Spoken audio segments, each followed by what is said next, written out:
Welcome to episode 106 of Dragon's Tome, where we go over every issue of Dragon Magazine, one issue at a time.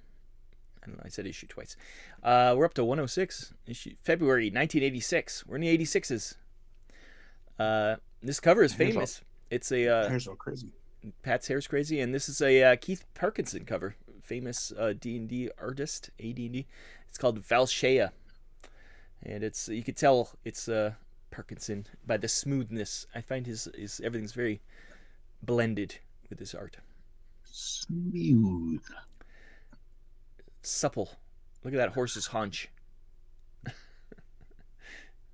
anything to say about this cover, guys? Yeah, Pat famously said this was River Moon. So this is Goldwind. Goldwind. She got a little pet dragon. Or the dragon's in the background. Coincidentally, you know how sometimes it happens, where it looks like someone's just waving high, and it's like, or it's like when you're holding the Eiffel Tower in your hand. Yeah. The Leaning Tower of Pisa. She's like, look, there's a dragon. Yeah. Wait, paint me real quick. It looks like I'm holding the dragon. That's right. I don't think there's much to say because we've used the word smooth and supple. It's nice. It's a fantastic cover. Oh, of course. Yeah. I mean, that's why I say it's. You could tell this is one of the big four. I don't think we're going to hear this is a horrible cover come out of our mouths. We'll see. Maybe often. I'm not saying it won't happen, but everything is going to be, I feel like, top notch from here on. Yeah. Well, we're going to get some real it's artists. Captivating is another story. I'll keep that in mind the next time a crane appears. Then I don't know. I wonder if we'll get any more cranes. Yeah. Oh yeah. I do have to say her sword looks a little short. So it's barely bigger than a dagger, I'd say. Maybe it's a short sword. Maybe it's a short, yeah. It's a very short sword.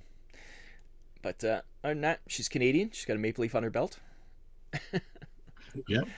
Canonically, she's clearly the Rockies. She's wearing the wrong colors then. It should be red, shouldn't it?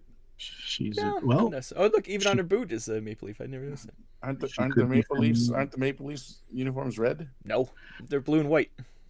Oh, okay. Well, then she's wearing the red colors. You're thinking of the Canadiens. The Habs. I learned that. The Habitant. Yeah, the Habitant. Yeah, they're red and blue and white. But yeah, I will say, since we said smooth and haunch, that this horse is also very well groomed. Yeah, she keeps good care of her horsey. He's got like a supercuts haircut right there. Yeah. Oh yeah, the mane and the tail are very well maintained. Yeah. We have not much to say about this cover. Obviously, we're talking about horse grooming, so let's move on. We'll go to the first article. We'll start with Jack. Jack, what's your first article? Me, I'm not prepared. I don't know what I'm doing. Oh yes, okay. Page. We're gonna go to PDF page 80. 80. Oh, we're going back. Deep. Oh yeah, this is you want to make sure I didn't steal this one from you. I figured this would be one of you guys since this has Omega and an Alpha Flight in it. Yep. Rob and I, we had to come to some sort of truce on this one. Things could have gotten dirty. Well, I this was one of my articles, but not because of Alpha Flight. So. But they aren't. Yes, everyone knows that I'm a fan of the Alpha Flight. I have quite the collection of the comic books that I've read time and time again. And this is Madison Jeffries, who is one of the fan favorites. He's a manipulator of metals that he can he's destroy. A transmutator. Yes, he can destroy or heal robots or anything basically mechanical. And he kills the leader of Omega Flight. Spoilers. I believe it's discussed in this article. So it's still spoilers. Oh, okay. And going down, we have Vindicator. Now, I guess spoilers on why she's now donning her husband's. Why is Puck uniform staring at her there? That's why is Puck watching her dress? I didn't notice that. Creeping around in the background. He's a creepy little guy, Puck. Well, then she has to take over the mantle. This is a pretty female positive, female forward the storyline. Well, the whole book is basically her husband dies and she wants to get revenge, and she knows she has to step up, and she basically has Puck and Wolverine teach her how to fight because she's got there's a woman robot that has some splaining to do about her dead husband, and That's what I thought. The funny thing about this is it's so, like, by the time this was probably article came out, it was probably so like behind because those Elflight comics were constantly stuff was happening. Like you could never be like up to date because it was always crazy stuff going on. Right, Gandalf? Hi. Jack, you're smoking. You wonder why I called him Gandalf? Anyways, yeah, Elflight was crazy. My thing about this. Why did you tell me? I'll go get a cigar or something. Too late. Too late. Next time you can all smoke. But my point about this Marvel file was at the beginning here, because he talks about advanced Marvel superheroes is well underway. And as a retaliation, instead of being like AD&D, which is not the same as D&D, they said that don't worry, advanced Marvel superheroes will work with the basic, not a whole new system, so don't have to worry about that. So I thought that was kind of cool too, that Jeff Grubb is like, yeah, we're not gygaxing this stuff up here. We're just gonna add some more rules. So if you want to play advanced, you can do the advanced rules. But if you want to just play basic, you can. It's all the same game. So, but more importantly, so next episode it's going to be the Dragon Tome. It's going to be DRAGG' Tome, and we're all going to smoke while we're doing it, right? Sure. No. You two could smoke. I'm smoking hot. Anyways, Jack, do you have anything else to say about Elflight? If you dressed like a woman, we would still be in the same vein. Smoke. You just be doing a different kind of dragon. Nice. Oh, see, Rob's gonna be going, why would I be dressed like a woman? So it's makes hot. no sense. Anyways, anything else about Alpha Flight? No. It's only part one. You get to talk about them next week too. Yes, and one of my fan favorites that they eventually ruin and they change his name to Wild Heart is coming Wild up Child? next episode. Wild Child. He was. Don't worry, he goes back to Wild Child. He's Wild Child currently. I don't know if he's around currently, but he was a Wild Child when he was in. He was Wild Child when he was in X Factor. When I used to read X Factor, Wild Child was a member. So. It's all good. Don't worry. He doesn't just. Yeah, he gets. Doesn't he get pretty and become Wild Heart? They give him it was a dark time. That was a dark time, and I. Yes. After Byrne left, it all went downhill.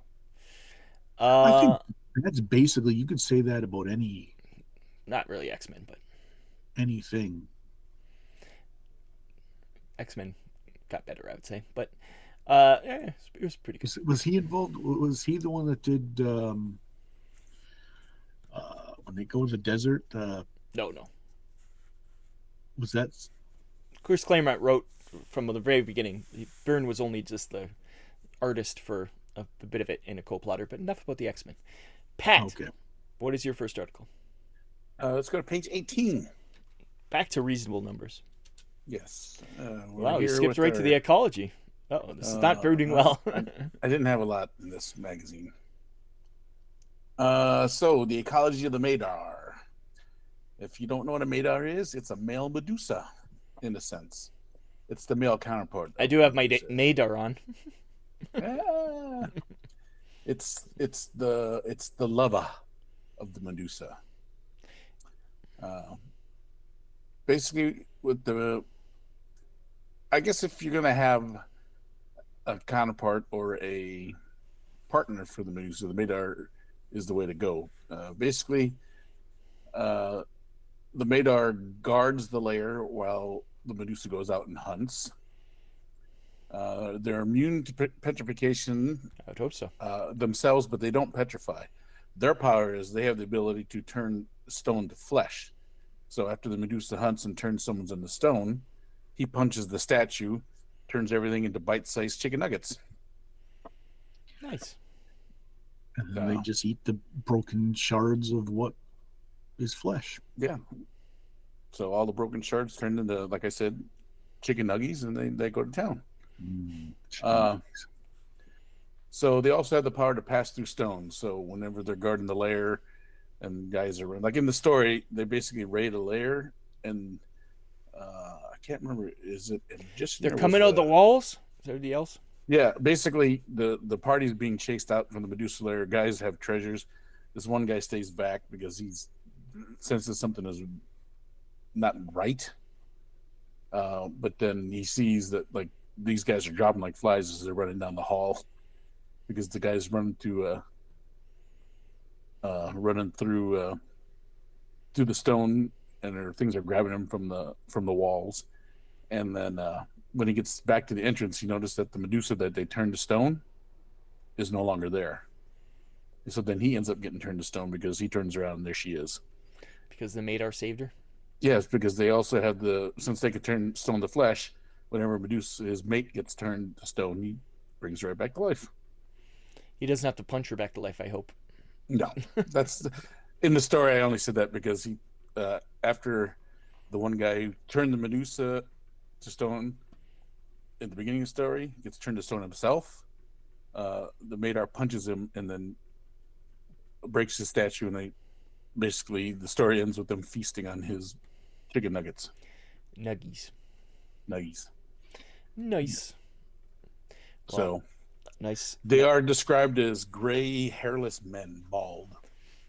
I met a few. So yeah. In Thailand. I don't know what that means, but enough of this. Let's go to my article. Yes, well, let's not talk about fisting people to life in Thailand. Let's just keep it. We're going to. Let's first say, I think I forgot to mention, the article. This magazine costs $3.50, and I'm going to go to the article. The reason why it's now $3.50. So in the middle of this is the Plethora of Paladins by Christopher Wood. What page is that? It's on page 47. 47. Oh. 47. And it's a bunch of different paladins for every different alignment. So we got the Merkins, which I'm sure it's not how you pronounce it, the Gareths, the Lion, the Paramander, Fantra, Illrigger, and Arcan. Weird names. I don't know why they decided to have these really weird names instead of I guess everything else been taken. I don't know. Did this guy make this name up? Is this I assume so. Basically, he said, hey, Unearthed Arcana says that there's a subclass of the Paladin, which is the... Cavalier is now a subclass of Paladin, but these are subclass of fighters because that's the way it used to work. So he said, if you can do that in that direction, I'm going to do that 7 times over, and made very, like, the slippery slope argument. Hey, he did it once, now I'm going to do it. And he went wild. Well, it's just, he does for all different alignments, and each one has different powers. So, some of them have, they all have just different powers. Like, it's pretty fun. But once again, it's NPC classes. Never use these as real PC classes. But, I'm going to take umbrage about the Gareth here. I'm looking at these tables now. What about poor Gareth? He's chaotic good, correct? Yeah, they're all different. Yeah, but I guess the basic mantra of the chaotic good is the ends justify the means, blah blah blah. And here it says they never use poison. Yeah, because they're good. Yeah, but if the ends justify the means, you would use poison. It's not the way it works. If you look at the actual alignment tables, good people never use poison. So, but they just have all different abilities, anyways. It's really just, I don't know why they had to make them paladins. Why didn't you just say, hey, these are just different types of fighters? But I guess they're all because they're religious based, sort of. But some of them are more magic user types. Some are more druid types. Some are more, they're very not paladins. A lot of them. So my guess is that they're probably going to loosely align with like deities. So if you maybe looked at different deities that had the same alignment, you would go, oh, and they're also of, which maybe that's how we did it. That's what paladins are religious things. But you're right. If it wasn't for the fact that these were paladins, they would just be, oh, it's a fighter that you've kind of just, or like a mixed class. Really, it's a fighter / something, because they're all some get, like I said, some have magic items or magic abilities. Some have druid spells. Like, it's just weird groups. I'm going to revisit the poison thing real quick, because if you under the Gareth description, it literally says they primarily defend the churches no matter what the method or cost. Yeah, but the good people don't use poison, Pat. Stop trying to be No matter what the method or cost is all I'm saying. Within reason. I think that's the answer. So we all know that after Pat's character famously mustard gassed a orc orphanage, and he said, "I'm a Gareth." We know, and just by the means, this is why he's those orcs could have grown up and killed thousands of people. Well, that is the strange thing with alignment sometimes, but you can't poison them though. Yeah. Anyways, yeah. So it's a huge article. It's pretty much another book all about these characters. Yeah, this was a long article. I didn't get too far into it. Yeah. I think at one point Ed Greenwood looked and went, "Whoa, buddy, come on, settle down." Even Ed goes, "Slow your roll, man." Well, it's so long. Save some pages for the rest of us. Well, that's what it's so long that they had to call it a special attraction instead of just an article, which is usually reserved for modules or monster manuals. So, yeah. I did get a chuckle out of the Myrican? The Merkins, yes. Merkins, however you want to call it. I think I'm going to call it Myrican. American.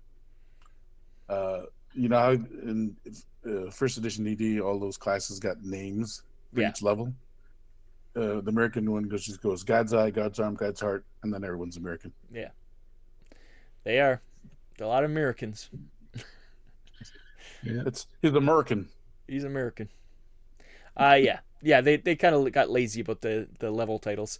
Like the Fantras are just Fantra. They're all the same. Yeah. But yeah, there you go. It's a bunch of paladins. If you want to play different paladin, I mean, have those as an NPC. Never play them. I'd like to point out on the Lyran table on page 51 for Jack. There's no R. It's lion, not Lyran. I know you're obsessed. Lion, sorry. Lion. On the lion on level 2. Jack, do you think that's a typo?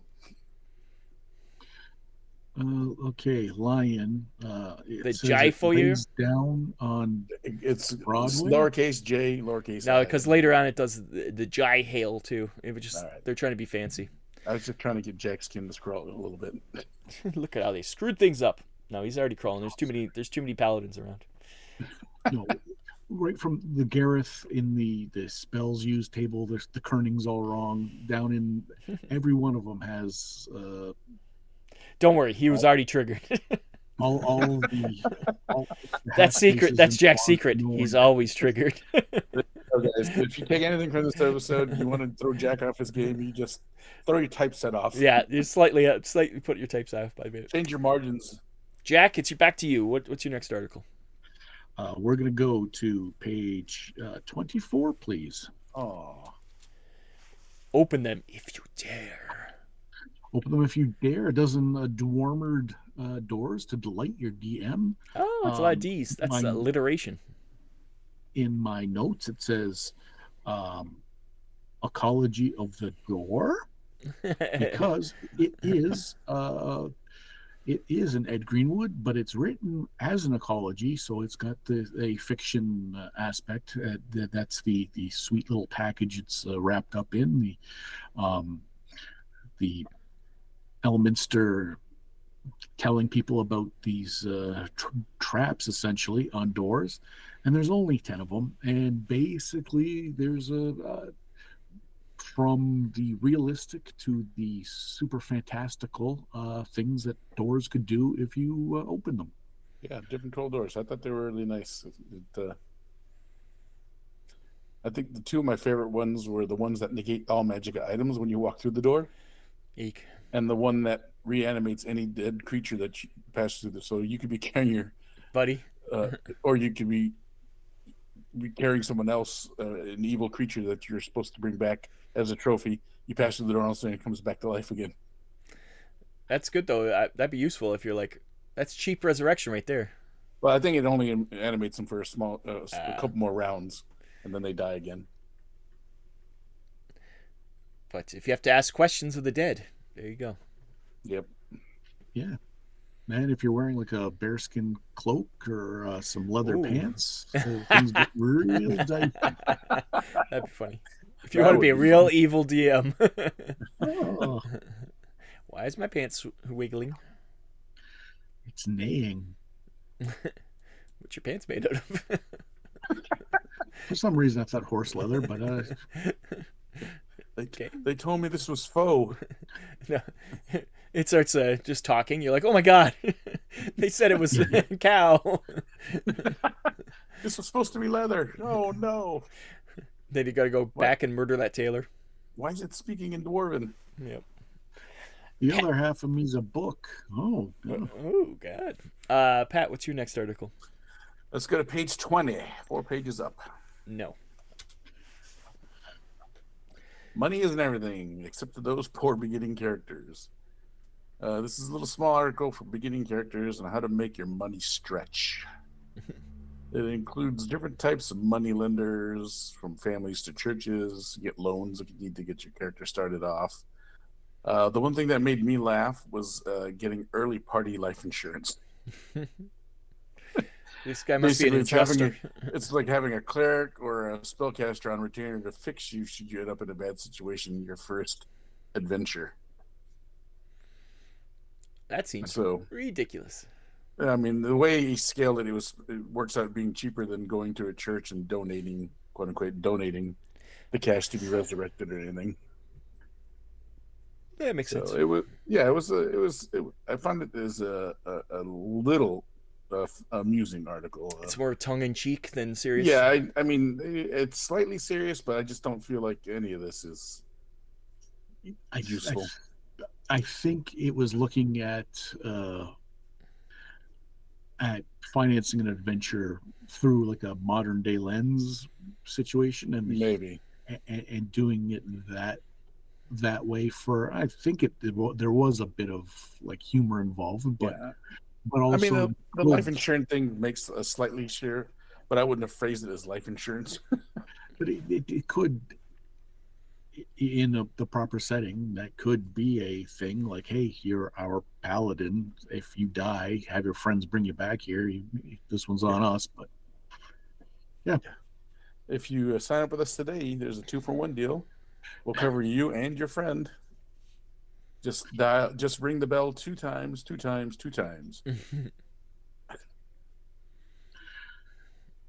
So that's all I got for that article. I mean, it was just wasn't very long, and just had different types.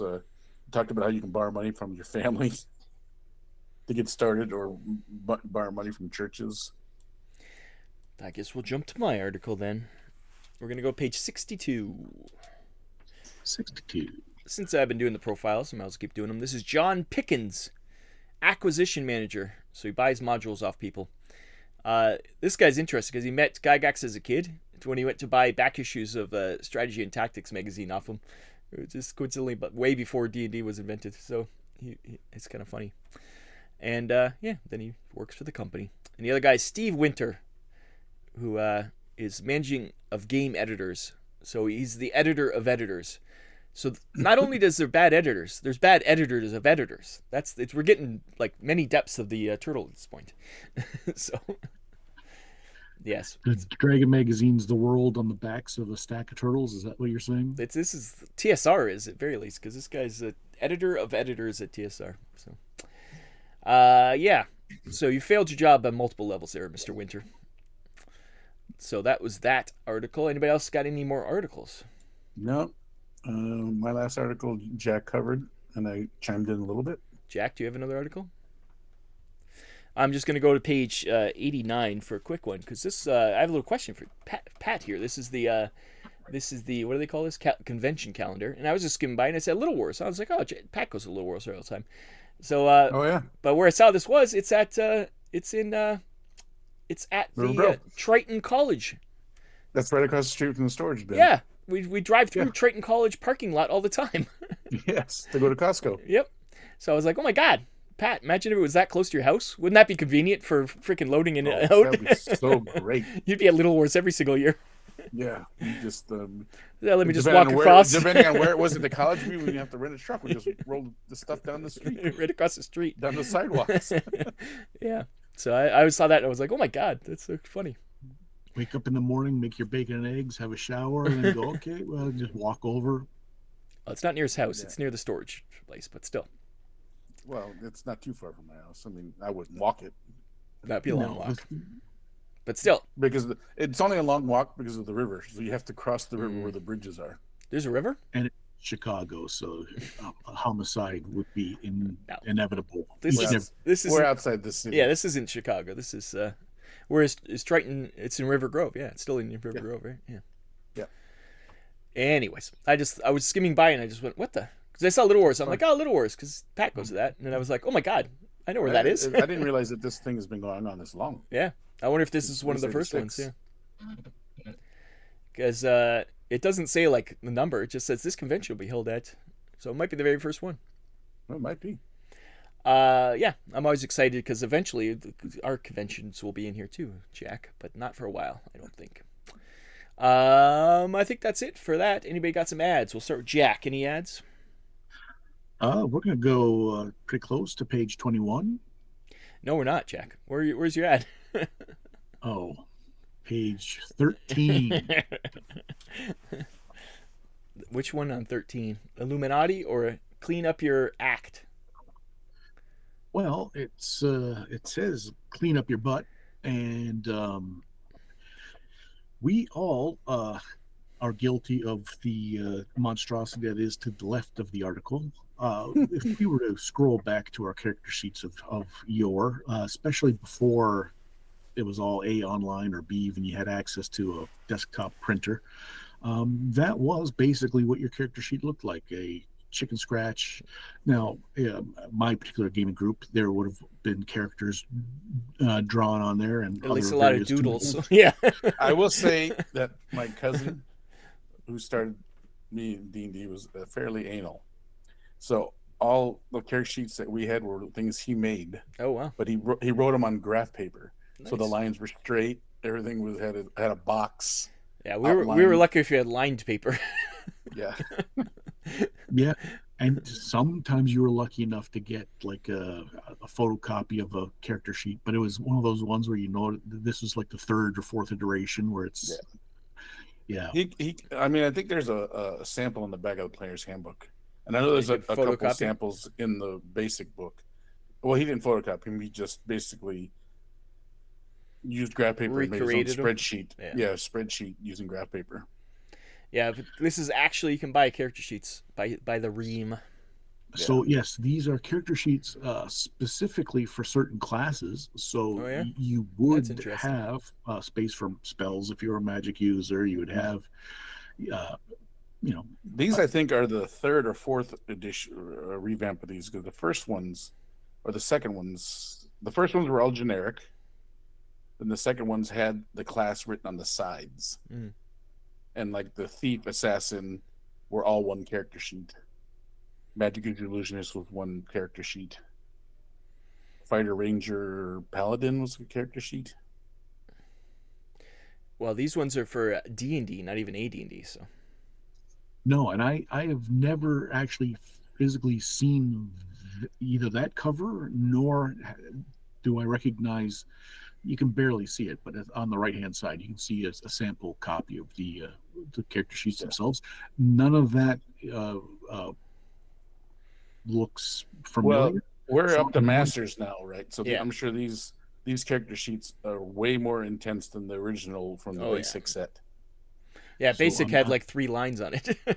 Yeah. I'm guessing I either had shifted out of this into I'm sure you weren't playing D&D at the time, Yeah, I think by this time this stuff was there. I was ready in AD&D. Yeah, for sure. So I think it was an AD&D before Masters, I think. So I think maybe that's why, but I don't recall ever seeing these. Nah, it's a good idea. It's a fantastic idea. Yeah. But I don't ever remember using a real character sheet until, like you say, much later with computers. Yeah. I was always just written, scratched on. Yeah, well, we had them for, and then when the basic set was able to get character sheets that you bought, you actually wasted them. Wasted money on them? Yeah, we did. Well, they were Christmas gift items. Yeah. Something you wouldn't buy for yourself, but it's a nice addition. Yeah. Yeah. There you go. Character sheets. Pat, what page do you want to go to? You can go Let's to go 21. Page 90. Oh, no. That's I found that. You found another one? Oh, it's in the Gamer's Guide. What do you got in here? Yeah, 90. So You couldn't even just say 21 for a bit. You couldn't even just go, let's go. No, because he doesn't want to hurt my feelings like you, Jack. Yeah, because he cares. I should have taken it first. I don't know why I gave you the opportunity to hurt my feelings. So I was. Oh God, I can't even speak. I'm having a stroke. Oh. I was perusing this real quick, and then I came across Castle Thrax. Oh, I thought you were going to say Dragon Bone. No. Castle Dragon Thrax. Bone, again, still for sale. Still for sale. Let's point that out real quick. It's cheaper now, isn't it? Oh, that's the same price. Yeah. It's well, the new color is blood. Yes. Purple and bone were always the first two. Blood is the blood. Color. That'd be cool. But blood has been available for a couple issues now. Not in your home though. No. If anybody has a line on how one of these days, I'm going to get a Dragon Bone. Pat wants a Dragon Bone. You watch. So I glanced at Captain Thrax for half a second. Thrax. And by Spellbinders, and it said no dungeon master, everyone plays. And then I'm curious, so I start reading the whole thing, and it says, "Can you free the village? Blah blah blah. It's a new adventure with no referee. Everyone plays. Everyone earns experience points." And then it just says, "Send money, get the module." It doesn't say get the rulebook. It just says get the module. It doesn't say if it's a play by mail. It doesn't say if it's an RPG. So everyone plays. WTF? What is this? What kind of game is this? Because you spend $1 to get a catalog, but you still don't know what game this is. What kind of game you're gonna send $6 and be like, "Everyone's gonna play," and it's like it's a Monopoly or something. Yeah, I don't. So this basic ad doesn't tell me anything about this game. Yeah, and it's not like everyone plays. Not back in the day. You could like go on the internet and search for it. No, yeah, it's just like, what the hell is Castle Thrax? Now, mind you, this does come from Akron, Ohio, so that explains why it's a little confused. It's a little. Well, the other thing that got me too is that you get the catalog. Not only do you get fantasy and board games, but you can get magic and metaphysical supplies. So it leads me to believe that these people might be a little crazy. Like actual magic supplies? Yeah. Ooh. But bear with me. This might be a choose your own adventure type situation where you open up the book and all of your pals and everyone get around together and you all follow along together. The ad doesn't even hint is that being a choose your. It just says everyone plays. It says it's an RPG. I looked it up. It's on RPG Gamers. So Castle Thrax is on there. 1985. So it's a role playing game, but it does. So designer is Paul Burdick. Spellbinder Games. Yeah, it's it really doesn't tell you. Even in this, it doesn't tell you what it is. So this game might not even be. It says it's a role playing game. So what do you guys sit around? The module just tells you could be this guy, and then you guys sit around and you talk about it. Yeah, it says you can play it solo, which makes sense if it's cooperative. That's weird. I have no idea.